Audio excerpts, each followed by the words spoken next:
The rain didn't fall hard. It crept down from the sky like a whisper, soft and steady, soaking into the ground as if the earth itself was holding its breath. A black luxury car rolled to a stop beside the cemetery gate, its engine purring once. Before going silent, the door opened, and a man stepped out who looked like grief had never dared touch him. Tall, controlled, expensive from head to toe. His suit was dark and perfect, his shoes clean despite the wet gravel. This was not a man who stumbled into pain. This was a man who scheduled it. He walked alone. No driver followed. No bodyguards hovered. No assistants checked their phones. This was his rule. This was the only place in the world where he allowed no witnesses. His daughter's grave sat near the old oak tree, marble, polished, name carved, deep and sharp. He came here once a month. The same time. Same silence. Same stiff breath held in his chest. He believed grief should be neat, private, controlled, just like everything else in his life. Then he saw her. At first, he thought his eyes were playing tricks on him through the rain. A figure was kneeling at the grave. Not standing respectfully, at a distance, not passing by, kneeling, close enough to touch the stone, close enough to stain the earth with tears. She wore a diner uniform, faded blue, edges frayed, soaked through from the rain. Her shoulders shook as she cried, quiet but deep, like something breaking over and over inside her chest. The billionaire stopped walking. His jaw tightened. His stomach turned. Confusion flared. First then, anger rushed in to fill the space. This place was private. This moment was his. His hand clenched into a fist without him noticing. He took one sharp step forward, then another, his footsteps loud against the wet ground. "What are you doing here?" he snapped. His voice sliced through the cemetery, sharp enough to cut the rain in half. The woman flinched hard, like she'd been struck. She froze, then slowly stood, turning around as if caught doing something wrong. Her face was soaked, rain mixing with tears, eyes red and swollen. She didn't scream. She didn't argue. She didn't run. She just stared at him, wide-eyed, breathing unevenly, hands trembling at her sides. For a moment, they just stood there. Two people, under the same gray sky, separated by everything else. He took her in with a cold glance. The uniform, the cheap shoes, the way she stood slightly hunched, like someone used to being yelled at. His mind filled in the story before she could speak. Trespassing? Some scheme. Maybe she was looking for money. Maybe she was pretending to grieve. People always wanted something from him. Always. "You shouldn't be here," he said. Slower now, voice low and dangerous. "This is private property." She swallowed hard. Her throat worked like it hurt to breathe. When she spoke, her voice was barely louder than the rain. "I'm sorry," she whispered. "Sorry." The word landed wrong. It wasn't defensive. It wasn't fake. It sounded heavy. He scoffed. "Sorry doesn't explain why you're kneeling at my daughter's grave." Her eyes flicked to the headstone, then back to him. There was fear there, but also something else. Something deeper. Pain that didn't beg for permission. Pain that didn't care who he was. "I come every week," she said quietly. He laughed once. Short. Bitter. "No, you don't."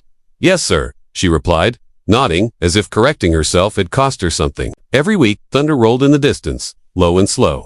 The billionaire felt irritation crawl up his spine. He hated scenes, hated mess, hated emotion that spilled where it didn't belong. "My daughter didn't associate with people like you," he said flatly. "So whatever story you're about to tell me, save it." The words hung in the air, thick and cruel. The woman flinched like he'd slapped her.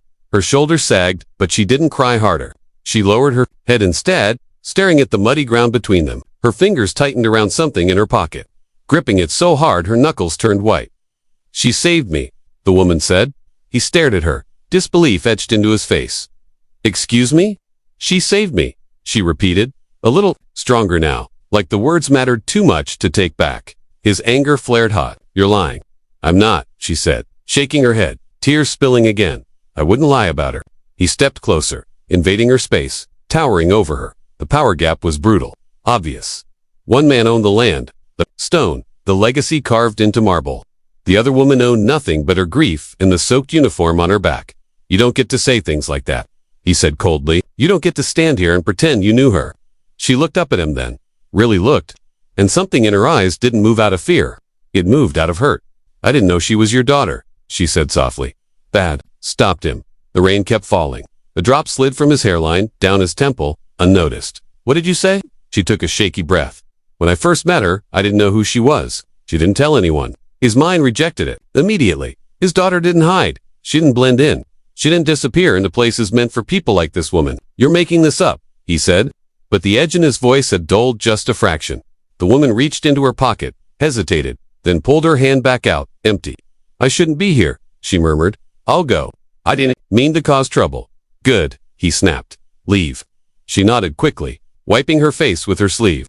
But before turning away, she looked back at the grave, one last time. Her lips trembled. "Thank you," she whispered. Not to him, but to the stone. Something twisted in his chest. Anger, confusion, discomfort he didn't have a name for. She turned to leave, shoulders hunched, steps slow like each one hurt. The Billionaire stood there, rain soaking into his suit now, watching her walk away. He told himself he'd done the right thing. That boundaries mattered. That grief was not a public space.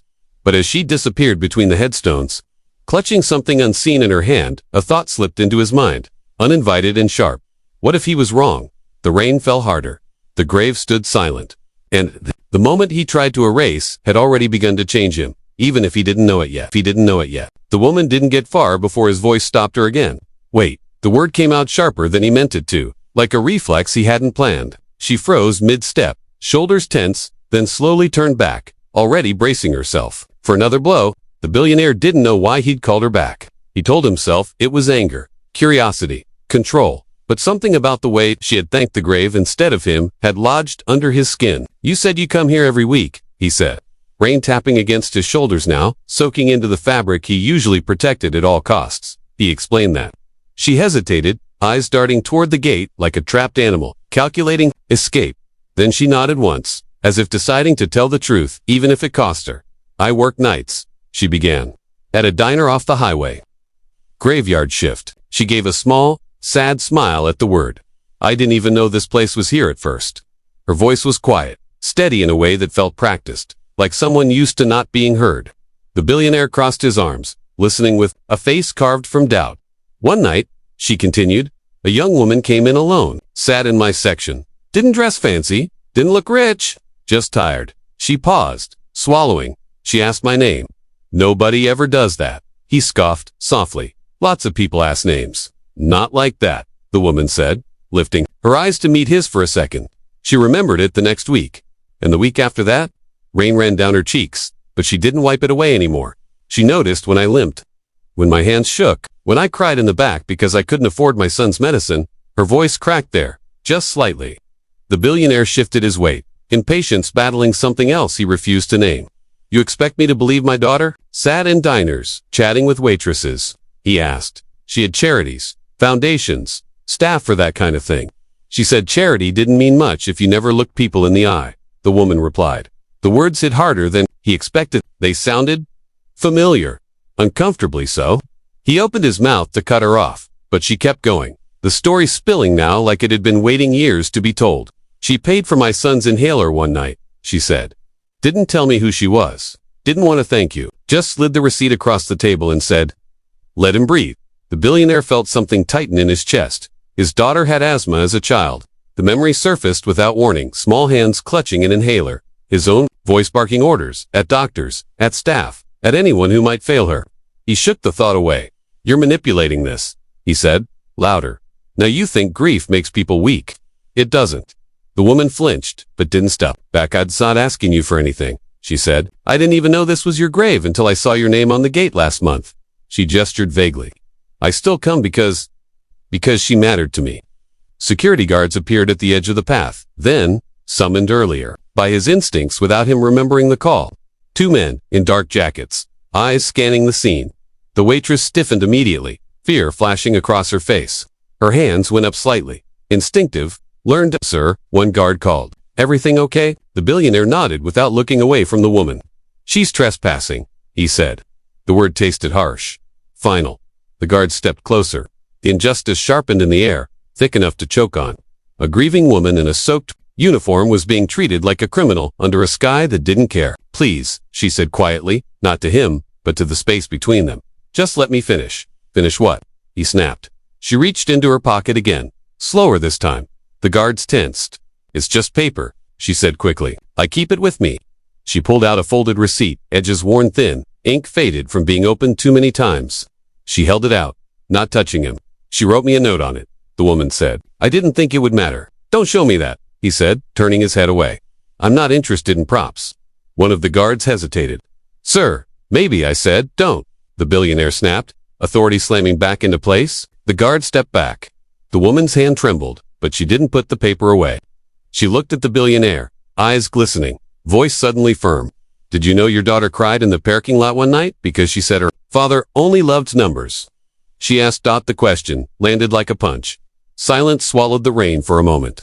His breath caught, sharp and angry. You don't get to talk about me, he said through clenched teeth. You don't know anything about my family? She nodded slowly. That's what she said too, she whispered. The guards shifted uncomfortably. The billionaire felt heat crawl up his neck. This was getting out of control. Too personal. Too close. Get out, he said. Now. The woman lowered her head, finally folding the receipt back into her pocket. Okay, she said. No fight. No drama. She turned and walked past the guards, shoes splashing in the mud. But just before she reached the gate, she stopped. She didn't turn around. She asked me once what people would remember her for. She said softly. I told her kindness lasts longer than money. Her shoulders sagged. I hope that's true.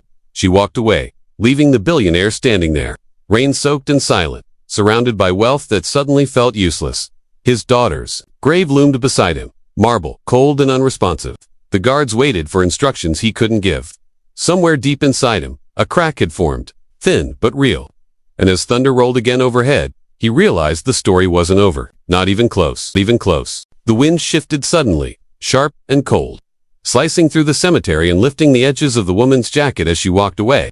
The billionaire stood frozen beside the grave, rain dripping from his hair now, soaking through the suit he'd once believed made him untouchable. His guards waited near the path, unsure, glancing between him and the retreating figure. He should have told them to escort her out faster.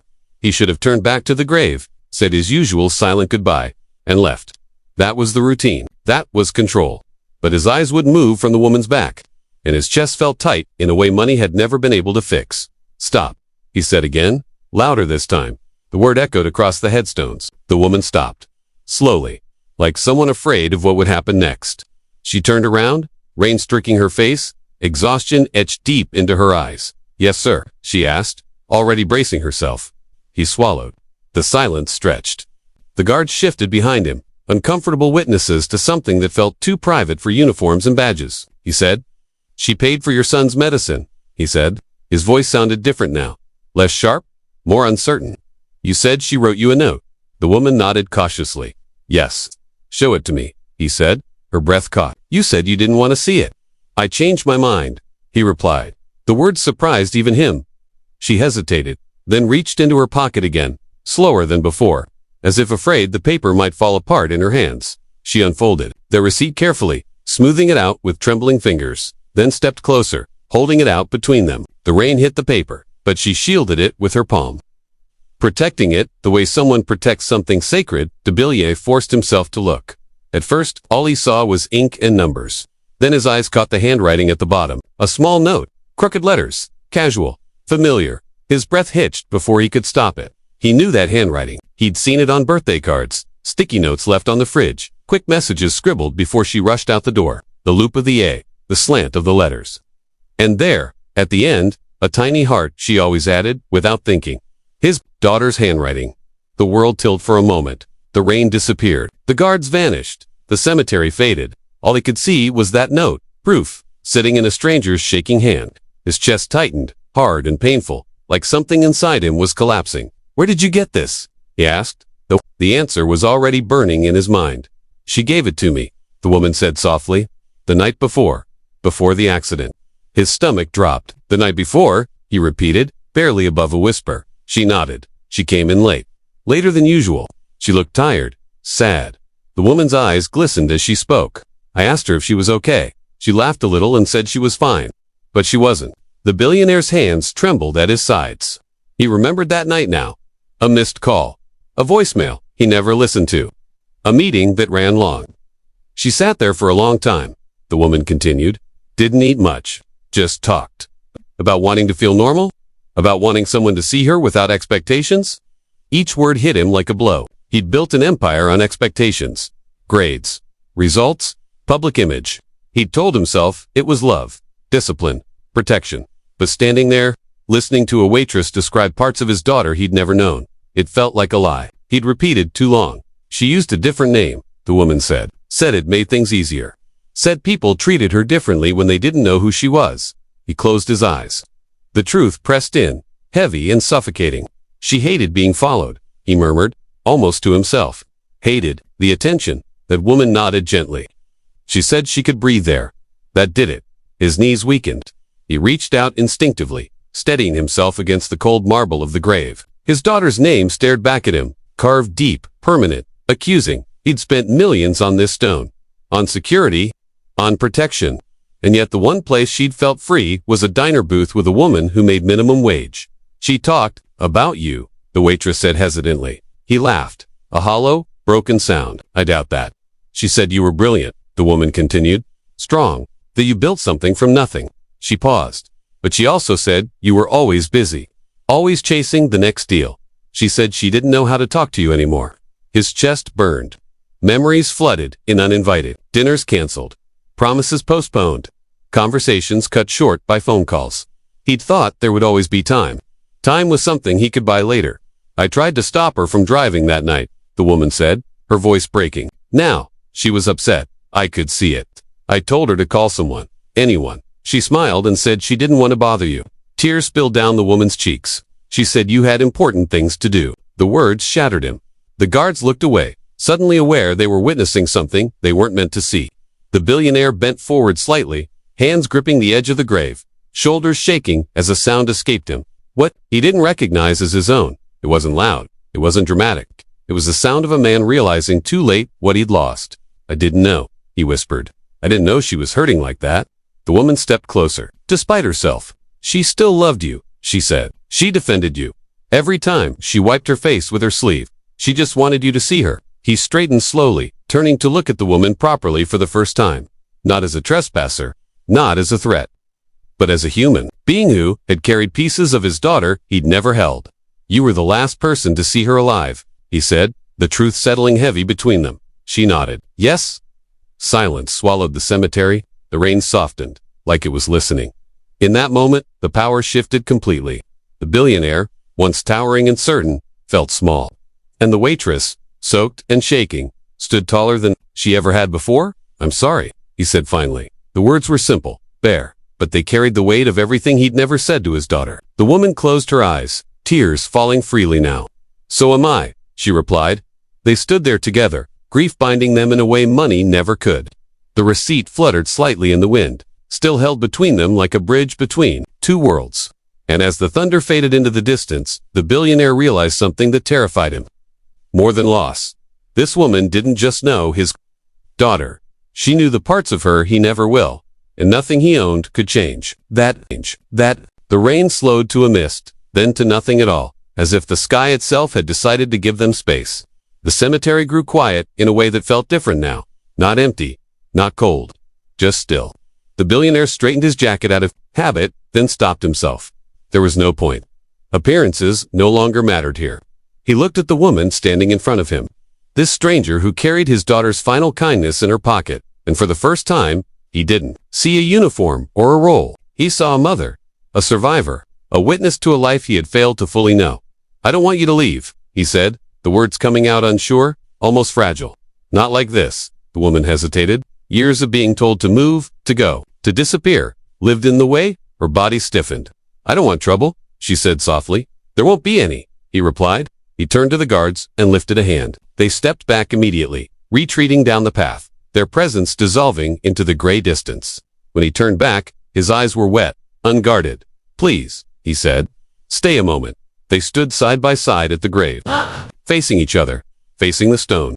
Two people, united by loss, separated by everything else, and yet closer than either expected. He placed his hand on the marble, fingers tracing the carved letters of his daughter's name like he was trying to memorize them for the first time. She always hated this place, he murmured, said it felt too quiet, too final. The woman nodded. She liked noisy places, she said, places where nobody expected anything from her. A faint smile flickered across his face, then disappeared. I spent her whole life preparing her to be strong, he said. I never taught her how to rest. His voice cracked. I thought I was protecting her. The woman didn't accuse him. She didn't comfort him either. She simply told the truth. She protected others, she said. Even when she was tired. He closed his eyes. The weight of that settled. deep. He thought of boardrooms and contracts, of nights spent chasing numbers while his daughter ate alone. He thought of how he'd mistaken distance for discipline, silence for strength. "I was wrong," he said. The words felt strange and heavy on his tongue. About a lot of things. The woman reached into her pocket again, pulling out the receipt one last time. She unfolded it carefully and placed it gently at the base of the grave. "I always brought it with me," she said, like proof that kindness really happened. He watched as the paper lay there, small and fragile against the stone. "You shouldn't have to carry that alone," he said. She looked at him uncertain. "It's all I have left of her." He shook his head slowly. "It's not all," he replied.